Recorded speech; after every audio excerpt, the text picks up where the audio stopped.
không thể tập một chúng ta cầm 2 tiêu bước nữa hả? Tập một bước bò.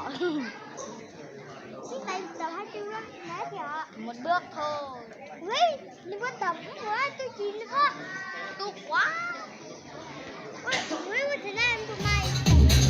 Vui lên không nhảy.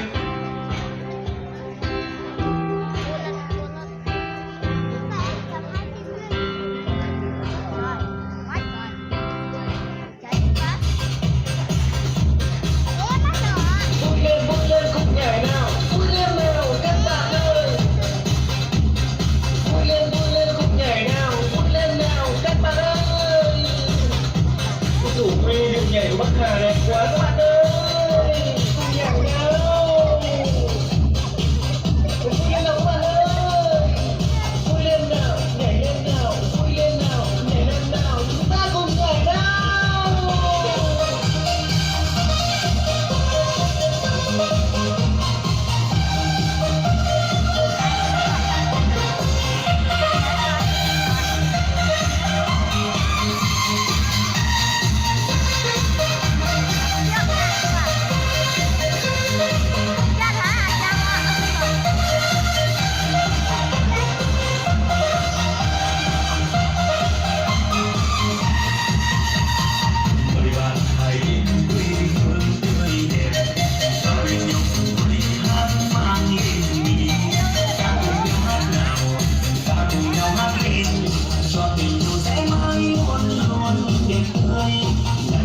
Bạn ơi hát bạn câu ca cho cuộc đời hãy mua thế nào mãi vui bạn ơi mong hạnh phúc đến lâu mong hạnh phúc ở quanh ta yêu dấu chung một nhà và mãi luôn non Bắc Hà yêu mến nơi đây đây mình vượt qua các vườn đào ngát hương diệu ngô cùng chung tay đổi mới đất nước quê hương mãi mãi tươi đẹp dù cho khó khăn vẫn không hoàn hảo ta cùng nâng chén đã lên chúc mừng dẫu cho một ngàn mãi luôn bình an người vượt dài đất miền đất cao huyền mãi không muốn về vì nơi gắn thân hình bình an.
Ta cùng nâng chén đã lên chúc mừng dẫu cho một ngàn mãi luôn bình an người vượt dài đất miền đất cao huyền mãi không muốn về vì nơi gắn thân như bình an Bắc Hà yêu mến nơi đây đây mình vượt qua các vườn đào ngát hương diệu ngô cùng chung tay đổi mới đất nước quê hương mãi mãi tươi đẹp dù cho khó khăn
Tiếp theo chương trình, mời quý vị và đại biểu, khách quý và toàn thể bà con thưởng thức tiết múa sáo kèn của bản Văn Học 1.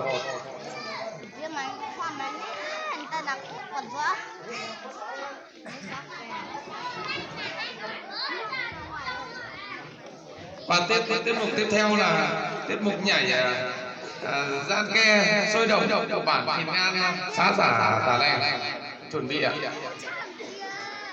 Wow, nó đâm bớt thì cha ơi, đâm bớt thì cha, anh dâm cha lên. Không được nào mà. Không phải chứ, nó tại đó, tôi đâm bớt thì cha sẽ dâm cha. Xìa tao.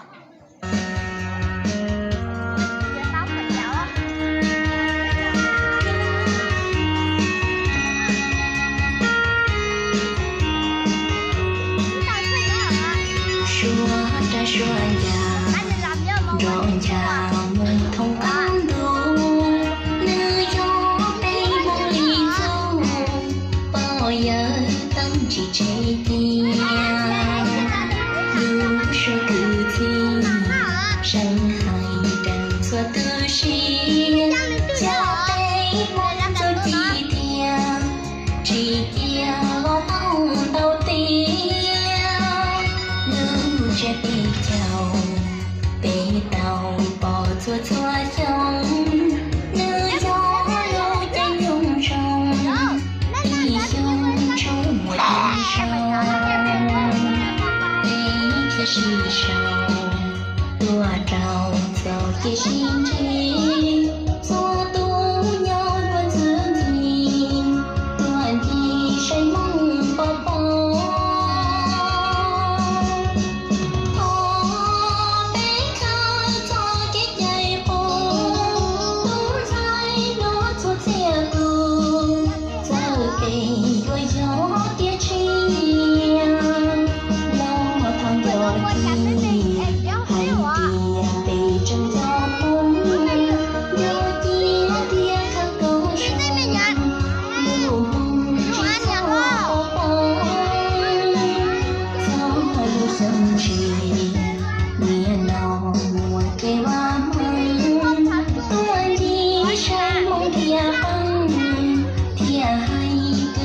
lưu tao lưu căng loạn rầu có là dây sao bóng thô có lấy rơi đơn đau mong dù chỉ có rừng hò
kê ba măng tôi đi say mong thia băng thia hay cứ thia lưu tao lưu găng lưu rào bó lò dây xong bó thó có mấy rơi đơn cho mong dù chỉ có rồng